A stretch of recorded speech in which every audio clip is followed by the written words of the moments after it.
TV 20 news पर आप देख रहे हैं फटाफट खबरें। मैं हूं आपके साथ अशोक वर्मा। आइए रूबरू कराते हैं आपके क्षेत्रों की तमाम खबरें। हाथरस की घटना ने राजनीतिक रूप लेना शुरू कर दिया है। इसको लेकर पूरे जनपद में विपक्षी दलों द्वारा हाथरस की घटना को लेकर धरना प्रदर्शन किया जा रहा है। इसके तहत मानवता को शर्मसार करने वाली हाथरस में की गई दरिंदगी के खिलाफ कई सामाजिक संगठनों ने अपने अपने तरीके से घटना पर दुख और विरोध प्रकट किया है। इसी क्रम में महाराजगंज ब्लॉक के कटान बाजार में क्षेत्र के कई सामाजिक संगठनों ने घटना की निंदा करते हुए कैंडल मार्च निकालकर हैवानियत की शिकार मृतका की आत्मा की शांति के लिए प्रार्थना किया। इस विरोध प्रदर्शन में देवारा विकास समिति, प्रयास सामाजिक संगठन और बाढ़ पीड़ित संगठन शामिल हुए। इस घटना से क्षेत्रवासियों में काफ़ी गुस्सा का माहौल बना हुआ है। देवारा विकास सेवा समिति के उपाध्यक्ष दिलवर यादव ने सरकार से सभी दरिंदों को फांसी देने की मांग की तथा न्याय नहीं मिलने पर आगे आंदोलन को और वृहद करने की चेतावनी भी दिया। इसमें प्रयास सामाजिक संगठन के ब्लॉक अध्यक्ष डॉक्टर विजयराज प्रजापति, उमेश भारती, डॉक्टर नकेंद्र यादव, हरेंद्र, सुरेंद्र, राहुल, इंद्रेश आदि लोग मौजूद थे। इस बाबत क्या कुछ कहा दिलवर यादव, उपाध्यक्ष देवारा विकास सेवा समिति ने, सुनवाते हैं आपको। की जो घटना हुई है क्या नाम मनीषा वाल्मीकि के साथ, उसके न्याय के लिए हम लोग इस देवारा विकास सेवा समिति और प्रयास सामाजिक संगठन की तरफ से इस काटान बाजार महाराजगंज आजमगढ़ में एक कैंडल मार्च निकालकर लड़की की आत्मा के लिए शोक संवेदना व्यक्त किए और इसको न्याय दिलाने के लिए एक कैंडल यात्रा के रूप में जो है तो सरकार को एक संदेश देने का प्रयास किया कि इन चारों दरिंदों को जो हैवानियत इस लड़की के साथ किए हैं उसको फांसी दिया जाए और उस पीड़िता को न्याय मिले। आजमगढ़ में विद्युत विभाग का निजीकरण के खिलाफ कर्मचारियों का धरना प्रदर्शन जारी रहा। बिजली की महंगाई और बिजली की मार से जनता को परेशान किया जा रहा है और कहा कि निजीकरण से भ्रष्टाचार और बढ़ रहा है। ये बातें जयप्रकाश यादव ने कही। पूर्वांचल विद्युत वितरण निगम लिमिटेड का निजीकरण के खिलाफ विद्युत कर्मचारियों के द्वारा किया गया धरना प्रदर्शन। यहाँ पर सरकार मुर्दाबाद के नारे लगाए गए और जनता को कहा गया कि निजीकरण तो धोखा है, समझ जाओ अभी मौका है, और नारा दिया और सरकार के खिलाफ धरना प्रदर्शन कर बिजली की महंगाई और बिजली की मार से जनता को परेशान किया जाए। क्या कुछ कहा जयप्रकाश यादव, क्षेत्रीय अध्यक्ष कर्मचारी ने, आपको सुनवाते हैं।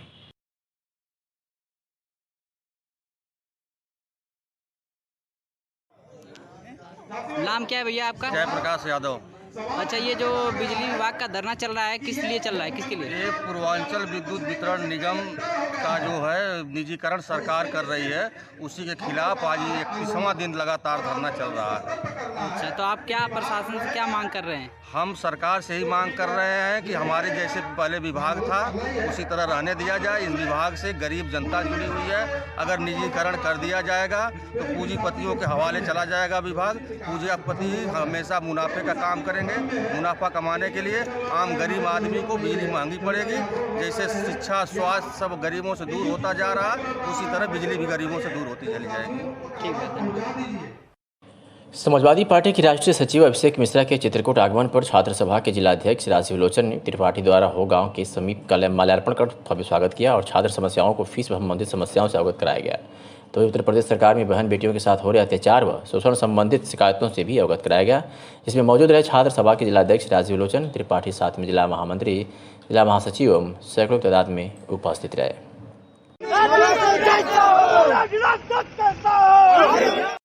आजमगढ़ में all union association of BSNL ने अपने केंद्रीय नेतृत्व के आह्वान पर 20वें बीएसएनएल स्थापना दिवस को काला दिवस के रूप में मनाया।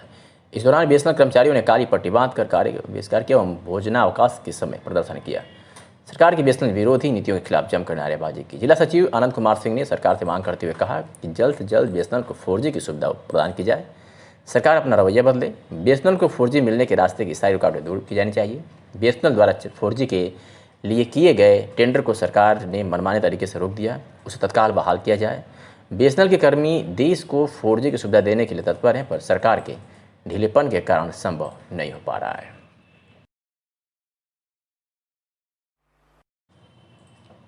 खुरपका मुंहपका रोग नियंत्रण अभियान 26वां चरण का शुभारंभ आज जिलाधिकारी द्वारा कलेक्ट्रेट से हरी झंडी दिखाकर रवाना किया गया। जिलाधिकारी ने बताया कि टीकाकरण का अभियान आज से 45 दिन तक चलेगा। उन्होंने कहा कि सभी किट उपलब्ध हैं और जनपद के सभी पशुओं को इस अभियान के तहत आच्छादित किया गया है। आइए सुनाते हैं कि जिलाधिकारी ने इस संबंध में क्या कुछ कहा। सभी के लिए टीकाकरण के लिए सारे टीके उपलब्ध हो गए हैं, सारी दवाइयाँ उपलब्ध हो सर गई अभियान कब तक चलेगा? हैं। ये टोटल 45 दिन चलेगा, आज से 45 दिन तक चलेगा। और एक इसको पूरे जनपद में हमारे जो पशु हैं सबको आच्छादित करने का इसमें अभियान है। इन दिनों सगड़ी तहसील के देवारा क्षेत्र में घाघरा की बाढ़ ने भारी तबाही मचाई है, जिससे वहां की जनता काफ़ी त्रस्त है। भारी बारिश के चलते लोगों के घरों में बारिश का पानी भर गया है। जनता दूसरों के घरों में रहने के लिए मजबूर है। ग्रामीणों ने बताया कि हम लोगों का खाने पीने का सारा सामान बाढ़ में बह गया है, जिससे हम लोग भुखमरी के कगार पर आ गए हैं। हमारे गाँव के बच्चे, बूढ़े, महिलाएं सभी सरकारी मदद की राह देख रही हैं, लेकिन अभी तक किसी भी जिम्मेदार अधिकारी द्वारा यहाँ के लोगों की सुधि नहीं ली गई है। ग्रामीणों ने यह भी बताया कि गांव में अभी भी जल जमाव बना है, जिससे गंभीर बीमारी फैलने की आशंका है।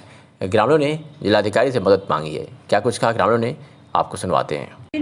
ग्राम मसूरिया का मामला आज आयल हुई है?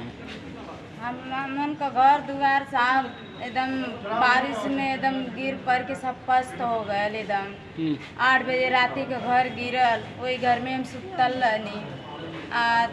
जो न कि बांस जो छटक के आके पीठे पर लग गल, पूरा गांव वाले दौड़ के इन लोग बोला लोग कि ख़त्म हो गई का ना बोलत है घर में से। तब लोग आके हाली हाली लोग उठावत लोग, हम तो कांपे लगनी एकदम, हम साफ एकदम घाव लगे। आज का करे यहाँ आयल हो? क्या करे आयल हैं साहब, हम यहाँ जन मिले आए हैं जिलाधिकारी के यहाँ। साथ चल के हमारे गांव में देख लो कितना स्थिति खराब है एकदम। प्रधान का कहते हैं? प्रधान कुछ ना करत हूँ। आज एक खत्ता हो गल, घर द्वार गिरले, बोलत हैं कि आके घर द्वार देख ला। हमारे कहत में का घर द्वार देखी देखले का हुई, लिख पढ़ के गल तुम लोगन को कोई दिक्कत ना है। तो हम जब हार मान गए उन्होंने के कहत हम कहने के हम जाते हैं। आज मिलू तो क्या कहना? अभी हम बताएं। परिचय दीजिए। मेरा नाम सोनू कुमार है, मैं मुबारकपुर का रहने वाला हूँ। और चूँकि मैं मसूरियापुर, मेरी बहन का घर है मसूरियापुर, मैं वहाँ पर गया, देखा कई लोग का घर गिरा हुआ है, मकान गिरा हुआ है। वहाँ ही ना ही प्रधान ना ही शासन प्रशासन द्वारा कोई भी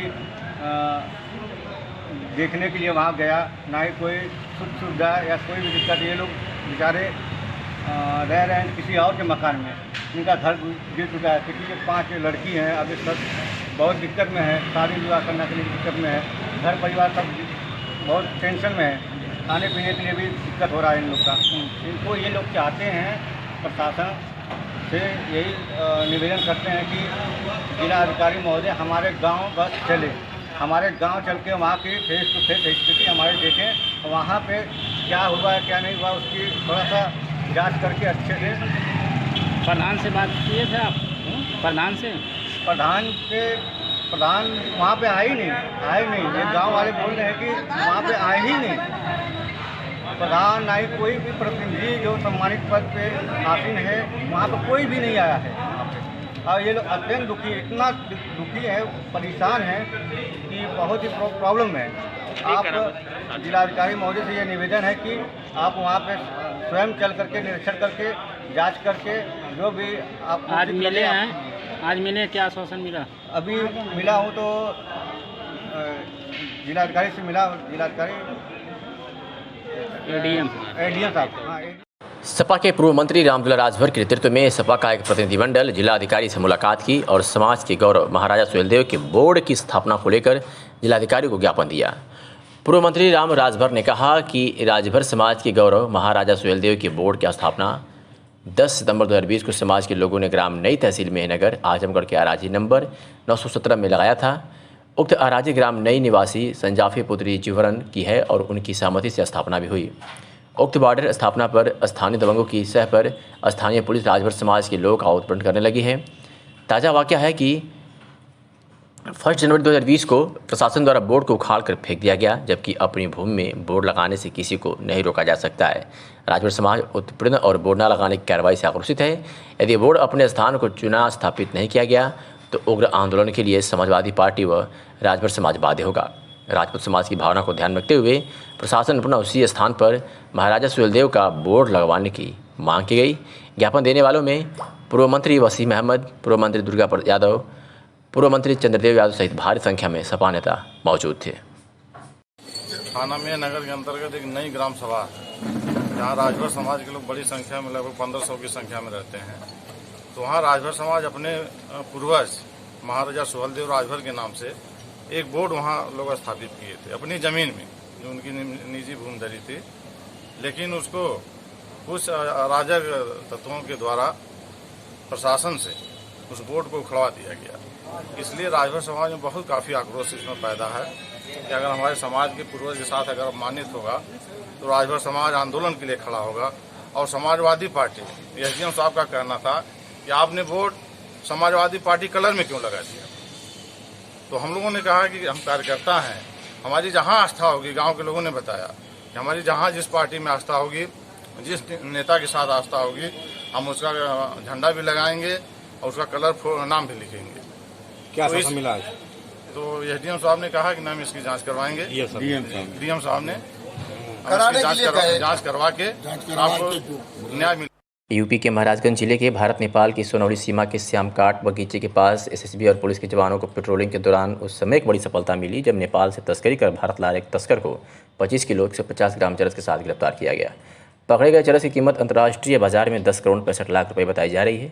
पकड़ा गया तस्कर संजीत मध्यसिया सोनौली कोतवाली क्षेत्र के सेमरा का निवासी बताया जा रहा है और तस्करी के धंधे में काफ़ी दिनों से संलिप्त था। एसपी प्रदीप गुप्ता ने बताया कि बॉर्डर पर सुरक्षा एजेंसियों पूरी तरह से अलर्ट है। नेपाल में इसे किसी ने चरस दिया था और भारत में उसको बेचना था। पुलिस पकड़े गए अभियुक्त के खिलाफ एनडीपीएस एक्ट के तहत मुकदमा दर्ज कर जेल भेज रही है। क्या कुछ कहा एसपी महाराजगंज प्रदीप गुप्ता ने, सुनवाते हैं आपको। थाने में एनडीपीएस एक्ट के अंतर्गत चरस की बड़ी रिकवरी हुई है। 25 किलो 150 ग्राम चरस एक संजीत कुमार मधेसिया नाम का व्यक्ति है, उससे बरामद हुई है और इसकी अंतर्राष्ट्रीय बाज़ार में जो कीमत है 40 लाख पर केजी के हिसाब से 10 करोड़ 65 लाख रुपए की ये वैल्यू है। और इसके कहाँ से लाया है, कहाँ ले जाना था, इस बारे में इससे और पूछताछ की जा रही है। क्या लगता है सर, एक बड़ी रिकवरी है इस चरस की, तो इसको लेकर के क्या आगे और पूछा? ये जो बताया गया है इसने अभी शुरुआती पूछताछ में कि ये नेपाल से लाया था, नेपाल में कुछ लोगों ने इसको दिया था और इंडिया में ला के इसको बेचना था। और बाकी डिटेल इससे पूछताछ चल रही है और इसमें कुछ बड़ी आगे भी हम लोग बड़ी कार्रवाई करेंगे। आजमगढ़ के निजामाबाद थाना क्षेत्र के बड़हरिया गांव के समीप कुंवर नदी में एक 16 वर्षीय युवक नहाते समय लापता हो गया है। आपको बता दें कि गांव का रहने वाला 16 वर्षीय अदनान पुत्र रियाज अहमद नहाते समय डूब गया। काफ़ी देर तक खोजबीन करने के बाद भी पता नहीं चला। अदनान के साथ गांव के कई और लड़के स्नान कर रहे थे, लेकिन सभी सुरक्षित हैं। मौके पर प्रभारी निरीक्षक निजामाबाद अनवर अली खान तथा चौकी प्रभारी रत्नेश कुमार दुबे पहुँचकर गाँव वालों और गोताखोरों के माध्यम से खोजबीन जारी की है, लेकिन समाचार लिखे जाने तक अभी डूबे हुए लापता व्यक्ति का पता नहीं चल पाया है। आपको बता दें कि अदनान 4 भाइयों में से सबसे छोटा है। आज जनपद में भारतीय जनता पार्टी के नवनियुक्त प्रदेश उपाध्यक्ष बनाए जाने पर और जनपद प्रथम आगमन पर विजय बहादुर पाठक का आजमगढ़ में भारतीय जनता पार्टी जिलाध्यक्ष सदर ध्रुव सिंह के नेतृत्व में स्वागत समारोह का आयोजन किया गया है, जहां भाजपा कई बड़े नेता और पूर्व मंत्री भी रहे और कई सदस्य उपस्थित रहे। तो वही प्रदेश सरकार द्वारा विजय बहादुर पाठक को प्रदेश उपाध्यक्ष बनाए जाने के बाद जनपद में खुशी का माहौल है। तो ये आज अपनी जनपद में उनका प्रथम आगमन है, उसी के स्वागत के लिए लोग बढ़ चढ़कर मौजूद हैं। इस अवसर पर जिलाध्यक्ष आजमगढ़ सदर ध्रुव सिंह ने कहा कि विधान परिषद सदस्य विजय बहादुर पाठक ने कार्यकर्ता के रूप में कठिन परिश्रम किया। उनके परिश्रम का ही परिणाम है कि वह आज भाजपा के प्रदेश उपाध्यक्ष बनाए गए हैं। भारतीय जनता पार्टी एकमात्र ऐसा राजनीतिक दल है जिसमें कोई भी कार्यकर्ता अपने परिश्रम और ईमानदारी के बल पर बड़े से बड़ा पद पा सकता है। क्या कुछ कहा इस बाबत विजय पाठक ने, सुनवाते हैं आपको। जिले में क्या कहना चाहेंगे? मैं भारतीय जनता पार्टी के कार्यकर्ता के नाते मुझे जब भी जो दायित्व मिला, भारतीय जनता पार्टी के सभी लोगों ने मेरा उत्साहवर्धन किया। उसी उत्साहवर्धन के क्रम में आज मैं जनपद में जब आया हूं तो सभी कार्यकर्ताओं ने मेरा उत्साहवर्धन किया। इसके लिए मैं सबको प्रणाम करता हूं, सबके श्री चरणों में अपना माथा नवाकर उन्हें धन्यवाद देता हूं कि भारतीय जनता पार्टी के नेतृत्व ने पंचायत से लेकर पार्लियामेंट तक जीतने का जो अभियान लिया है, उस अभियान को उनके आशीर्वाद से, उनके सहयोग से मैं सफल कर सकूं। संगठन कितना मजबूत बनाएंगे सर? जिले में कमजोर है यहाँ पे। मैंने कहा ना कि पंचायत से लेकर पार्लियामेंट तक भारतीय जनता पार्टी का जो अभियान है जीतने का, उस लक्ष्य के में मैं काम कर सकूं, उसके लिए इन सबका आशीर्वाद है और उस आशीर्वाद के सहारे मैं काम कर रहा हूँ। सर, आज जिले में लगातार बलात्कार की संख्या बढ़ती जा रही है, तो उस पर क्या सरकार कर रही है? इसमें महिलाओं के साथ कानून व्यवस्था को लेकर के सरकार सुनिश्चित कदम उठा रही है। जहां कहीं भी जानकारी मिलती है त्वरित कार्रवाई उन मामलों पर होती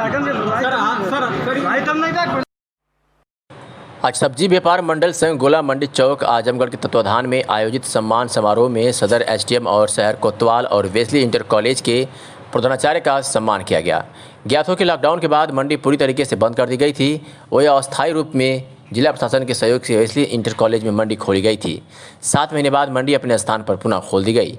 उसी को लेकर आज मंडी परिषद के अध्यक्ष और तमाम कार्यकर्ताओं ने जिला प्रशासन और स्कूल प्रशासन का सम्मान समारोह कर लोगों को अंगवस्त्र और स्मृति चिन्ह देकर सम्मानित किया और सभी का आभार व्यक्त करते हुए कहा कि पूरे लॉकडाउन में जिला प्रशासन और स्कूल प्रशासन द्वारा मंडी परिषद को काफ़ी मदद की गई, जिससे हम लोग बहुत खुश हैं।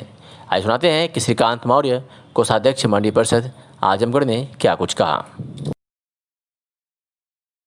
नाम है आपका? है श्रीकांत मौर्य। क्या है मंडी में आप? मंडी में हम कोषाध्यक्ष हैं। अच्छा, आज क्या क्या कार्यक्रम हुआ था? आज यहाँ 6 महीने के जो वहाँ वो लगा था लॉकडाउन, उसकी समस्याओं को झेलते हुए आज हम लोग अपने मूल जगह पर वापस किए हैं। आज उसी की खुशी में हम लोग जो है यहाँ सम्मान समारोह अधिकारियों लोगों का रखे थे, जिसमें एसडीएम साहब, कोतवाल साहब और वेस्ली स्कूल के प्रिंसिपल साहब उपस्थित थे, जिसका हम लोगों ने सभी लोग मंडी मिलकर सम्मान किए। और क्या धन्यवाद किया उनको? और उनको साल भेंट किए हैं और प्रतीक चिन्ह भेंट किए हैं। अच्छा।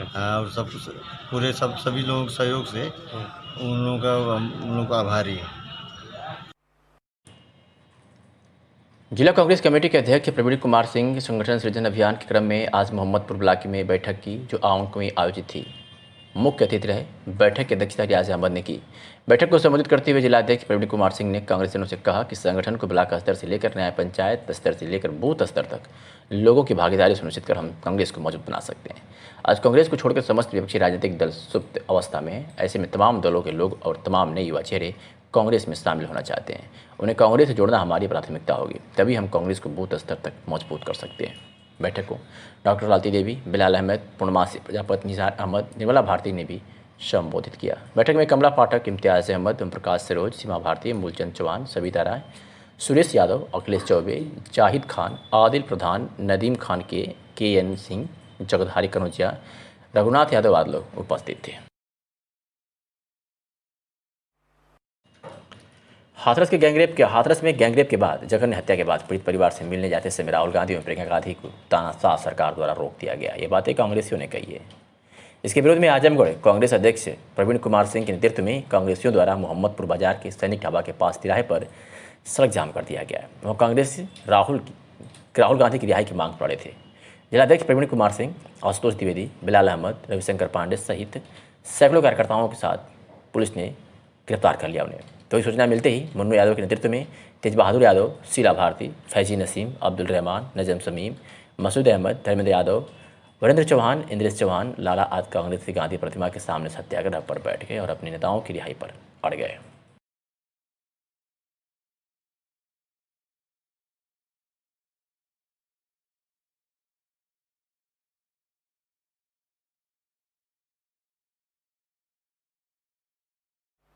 भाजपा प्रदेश उपाध्यक्ष विधान परिषद सदस्य विजय बहादुर पाठक का जनपद में प्रवेश करते ही लोहरा टोल प्लाजा पर हजारों समर्थकों ने उनका जोरदार स्वागत किया। श्री पाठक का जनपद में विभिन्न कार्यक्रम हैं। इनके दौरे को लेकर के भाजपा कार्यकर्ताओं में काफ़ी उत्साह देखा जा रहा है। ज्ञात हो कि पाठक आजमगढ़ के रहने वाले हैं और छात्र राजनीति से इन्होंने राजनीति में प्रवेश किया और आज प्रदेश के जाने माने चेहरे हैं। इस अवसर पर जयराम उपाध्याय, वीरेंद्र नाथ मिश्र, गौतम चौबे, महेंद्र कुमार यादव, सिराज आजमी, बलराम तिवारी आदि लोग उपस्थित थे।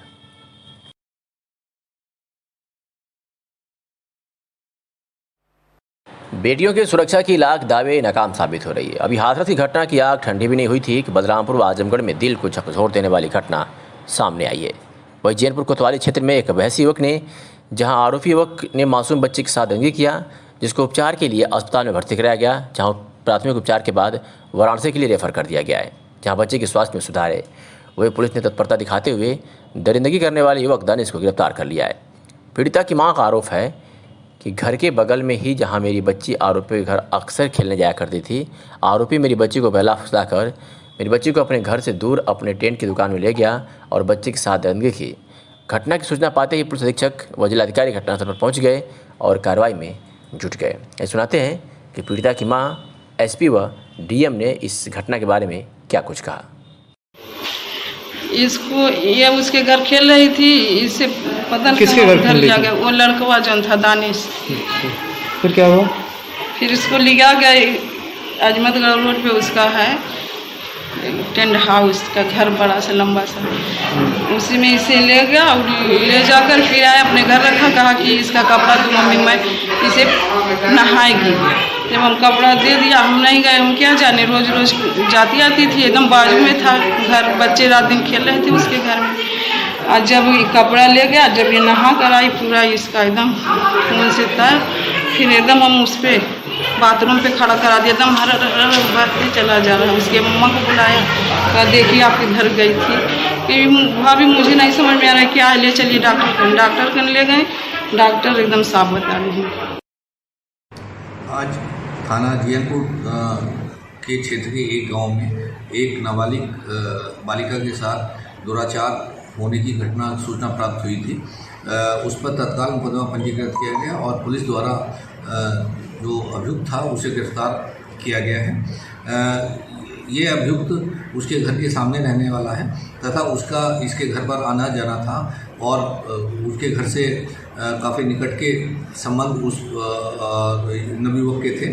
अभियुक्त को गिरफ्तार कर लिया गया है तथा जो बालिका है उसका मेडिकल कराया जा रहा है और शेष कार्रवाई की जा रही है। 30 सितंबर को जनपद आजमगढ़ में नौसेरा गांव में एक 9 साल की बच्ची के साथ दुष्कर्म हुआ है, जिसमें अभियुक्त दानिश 20 साल वर्ष का है, उसको गिरफ्तार कर लिया गया है। वो उसी गांव का रहने वाला था और सड़क पे उसकी एक टेंट हाउस की दुकान भी थी, तो उसको तुरंत पुलिस के द्वारा गिरफ्तार कर लिया गया है और कस्टडी में भेज दिया गया है। उसके विरुद्ध कड़ी से कड़ी कार्रवाई की जा रही है। बच्ची अस्पताल में आई थी, यहाँ पे पेडिट्रिशियन सर्जन चाहिए था, वो उपलब्ध नहीं था, इसलिए बीएचयू में उनको ट्रांसफ़र कर दिया गया है और उनकी हालत में सुधार हो रहा है। जल्दी उनको वहाँ से डिस्चार्ज कर दिया जाएगा। अभी हाथरस का मामला थमा ही नहीं था कि बलरामपुर जनपद के थाना कोतवाली गैचड़ी क्षेत्र की एक बेटी के साथ हुए गैंगरेप के बाद मौत के मामले में पूरे प्रदेश में सियासी गर्मी शुरू हो गई है।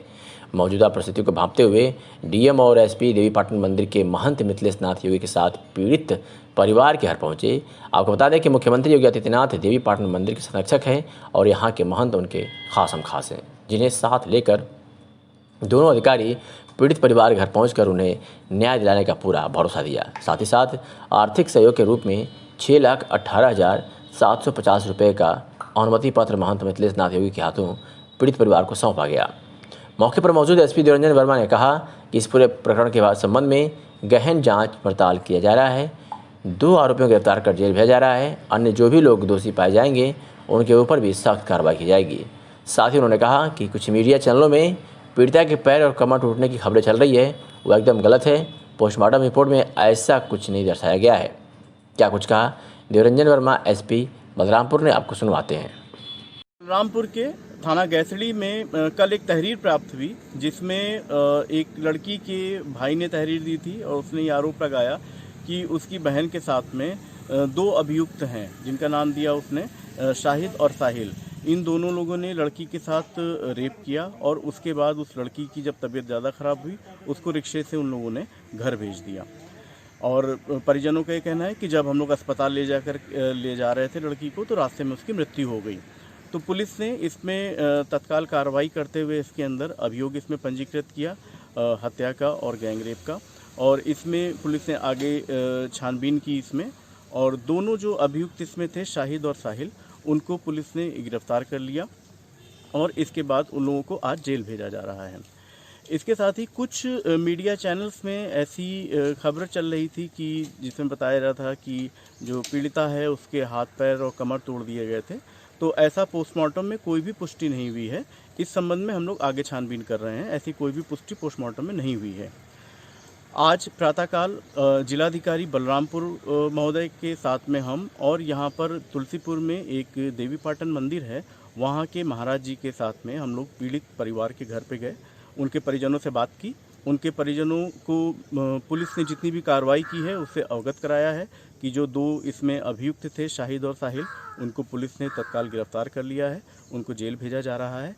इसके साथ इसमें हम लोग बहुत ही सघनता से, बहुत ही गहराई से इसमें छानबीन करवाएंगे और इस केस को हम लोग अच्छे से प्रोसिक्यूशन पैरवी करवा करके इसमें जो मुलजिम हैं, जो दोषी हैं, उनको हम लोग सज़ा करवाएंगे।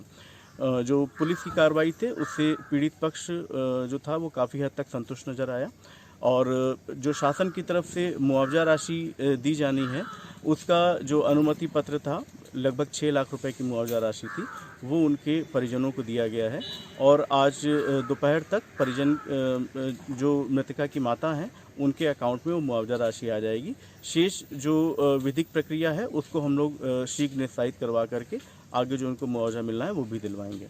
इसके साथ ही परिजनों से ये भी बात की गई कि उनको हम लोग जनपद स्तर से और शासन स्तर से और भी जितनी सहायता हो सकती है हम लोग उनको दिलवाएंगे और इस पूरी प्रक्रिया को पूरी अच्छे से इसकी विवेचना करवाएंगे। इसके लिए अपर पुलिस अधीक्षक बलरामपुर को इसमें विशेष रूप से लगाया गया है और उन्होंने कई सारी टीमें गठित करके इसकी त्वरित विवेचना निस्तारित करने के लिए आगे नारी शक्ति संस्थान द्वारा पूरे जनपद में सामाजिक कार्य चलाए जाते हैं और महिलाओं को आगे बढ़ाने के लिए नाना प्रकार की योजनाएं चलाई जाती है। इसके तहत राष्ट्रीय स्वैच्छिक रक्तदान दिवस के अवसर पर नारी शक्ति संस्थान की महिलाओं के द्वारा संस्था के सचिव डॉक्टर पूनम तिवारी के नेतृत्व में मंडलीय ब्लड बैंक पर रक्तदान किया गया। इस अवसर पर रक्त देने वालों में अनीता खंडेलिया, शिल्पी अग्रवाल, शशि सिंह, रिंकी प्रशांत, मनीषा मिश्रा, रश्मि डालमिया, अमन डालमिया, डॉक्टर पूनम तिवारी, रूपा गुप्ता, शामली सिंह, पंकज अग्रवाल, संतोष यादव आदि उपस्थित रहे।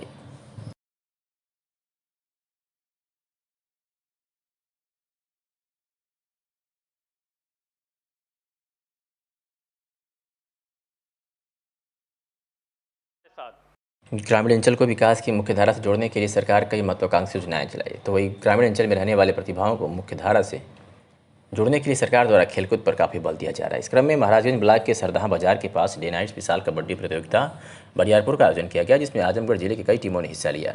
राष्ट्रीय स्तर के मानकों को ध्यान में रखकर कबड्डी प्रतियोगिता कराई गई, जिसमें महिला व पुरुष दोनों ही टीमों ने हिस्सा लिया। इस प्रतियोगिता का उद्घाटन भाजपा प्रदेश कार्यकारिणी सदस्य कृष्णपाल द्वारा किया गया। प्रतिभागी टीमें के उत्साहवर्धन के लिए भाजपा वरिष्ठ नेता हरेंद्र सिंह, पूर्व मंडल अध्यक्ष श्रीकांत मौर्य और समाजसेवी गुलाब सिंह सहित कई गणमान्य उपस्थित रहे। अपने उद्घाटन संबोधन में श्री कृष्णपाल ने कहा कि खेल भावना एक ऐसी भावना है जिसमें देश और विषय का कोई स्थान नहीं होता। इसमें खिलाड़ी का एक ही उद्देश्य होता है, अपनी टीम को जिताना और स्वयं जीतना। क्या कुछ और कहा अपने संबोधन में श्री कृष्णपाल ने, आपको सुनवाते हैं। खेल के मैदान से मुझे हमेशा प्रेरणा मिलती है। मैं राजनीति को भी खेल भावना से ही खेलता हूँ। खेल के मैदान में खेल खेलने से केवल शारीरिक विकास ही नहीं, केवल शरीर की मजबूती ही नहीं आती, बल्कि खेल के मैदान से जो एकाग्रता, अपने गोल के प्रति, अपने उद्देश्य के प्रति जिस तीव्रता की, जिस क्षमता की का ज्ञान यहाँ से मिलता है वो अद्भुत। और खिलाड़ी कोई भी हो, किसी जाति, वर्ग, धर्म, मजहब, संप्रदाय का हो, खिलाड़ी केवल खिलाड़ी होता है और खिलाड़ी का एक ही धर्म होता है, गोल को प्राप्त करना, अपने गोल को विजय दिलाना, लक्ष्य को प्राप्त करना। हर खिलाड़ी का यही धर्म होता है और सारे के सारे खिलाड़ी जाति, धर्म, मजहब, क्षेत्र, गांव से ऊपर उठ करके अपनी टीम के लिए गोल प्राप्त करने के लिए, विजय प्राप्त करने के लिए अंतिम दम तक संघर्ष करते हैं। और इसी के साथ जब कभी पराजय मिलती है, जब कभी हार मिलती है, ये खिलाड़ी कभी नर्वस नहीं होते, कभी निराश नहीं होते, बल्कि उसमें भी अपनी कमियों को तलाशते हैं, अपने दोस्त को ढूंढते हैं और इसी मैदान से फिर आगे विजय प्राप्त करने के लिए ऊर्जा प्राप्त करते हैं। यही ऊर्जा हम राजनीतिक लोगों के लिए भी हमेशा 2 गज की दूरी और मास्क है जरूरी, यह कहना है जिलाधिकारी का। कोरोना से बचने के लिए प्रतिरोधक क्षमता व सफाई की जरूरत है और जो भी पॉजिटिव के साथी हैं उन्हें मेडिसिन किट के साथ ही विटामिन सी और डी के साथ ही अन्य दवाइयां भी दी जाती है। इसमें आयुर्वेद का उपचार बहुत ही सफल है। उन्होंने कहा कि कोरोना से बचने के लिए उपरोक्त 3 बातों पर आपको ध्यान देने की अति आवश्यक है। क्या कुछ कहा और जिलाधिकारी ने, आपको सुनवाते हैं। पॉजिटिव आता है उसको एक मेडिसिन किट दी जाती है, उसमें SCQS भी दी जाती है, आइवरमेक्टिन भी दी जाती है, vitamin C, vitamin D, vitamin B complex, zinc, ये सब टैबलेट्स दी जाती हैं। उससे बड़ी इम्पोर्टेंट है। एक तो 2 गज की दूरी, मास्क है ज़रूरी, ये सबसे इम्पोर्टेंट है। सेकंड है आपका प्रतिरोधक क्षमता, और थर्ड आप मान लीजिए कि साफ सफाई, स्वच्छता, जो कि आपके परिसर की साफ़ सफाई हो, आपकी खुद की साफ़ सफाई हो, आपके हाथ अगर किसी संक्रमित के उसमें आते हैं तो उसको सैनिटाइज़र साफ़ करना हो। तो इन 3 मूल मंत्रों पे अगर हम काम करें तो कोरोना को बिल्कुल हरा सकते हैं। ऐसे बहुत से लोग हैं जो कि बिल्कुल संक्रमण के बीच में भी जाते हैं, बट ये सब उपाय करके वो बचे हुए हैं। तो कारण यही है कि अगर हम ये सब चीज़ करेंगे, और प्रतिरोधक क्षमता आपकी आयुर्वेद से, आपके जो हमारा ट्रेडिशनल खान पान है, नगर क्षेत्र के रैदोपुर तिराहे पर स्थापित राष्ट्रपिता महात्मा गांधी की प्रतिमा तक पहुंचकर माल्यार्पण करने के लिए आज भारत रक्षा दल की महिला शाखा की नगर अध्यक्ष नीतू मिश्रा के द्वारा सीढ़ी लगवाकर इसका उद्घाटन जिलाध्यक्ष छाया अग्रवाल के नेतृत्व में करके गांधी जी को माल्यार्पण किया गया। इस अवसर पर उपस्थित महिला शाखा के जिला व नगर कमेटी की महिलाओं ने कहा कि 1998 में गांधी जी की प्रतिमा यहाँ स्थापित हुई। हर वर्ष 2 अक्टूबर व विभिन्न अवसरों पर माल्यार्पण आदि के लिए सत्ता, विपक्ष, नगर पालिका आदि के बड़े बड़े नेता आते रहते हैं और किसी तरह माल्यार्पण करके निकल जाते रहें। सब एक दूसरे की इंतजार में रहें कि प्रस्ताव बनाएंगे, टेंडर निकालेंगे, तब सीढ़ी लगाएंगे। इसके लिए इतना लंबा समय बीतने के बाद भी किसी ने कोई सूद नहीं लिया। तो हम लोगों ने देखा कि गांधी जी की प्रतिमा ऊंचाई पर स्थित है, वहाँ तक चढ़ने में लोगों को बहुत ही समस्या आती होगी, तो तय कर लिया कि सीढ़ी तो हम खुद लगवाएंगे। और आज यह सीढ़ी लगाकर साफ सफाई करके रंगाई पुताई के बाद गांधी जी को नहला धुला कर माल्यार्पण करके उन्हें नमन किया गया। और अब सीढ़ी लग जाने से किसी भी व्यक्ति को कोई समस्या नहीं होगी। माल्यार्पण करके चला जाता था, सबके चढ़ने में जाने में दिक्कत होती थी, गिरने करने का डर रहता था, लोग परेशान रहते थे। इसलिए भारत रक्षा दल की तरफ से हमने एक सीढ़ी का निर्माण कराया, जिससे सबको चढ़ने और उतरने में और माल्यार्पण करने में आसानी है।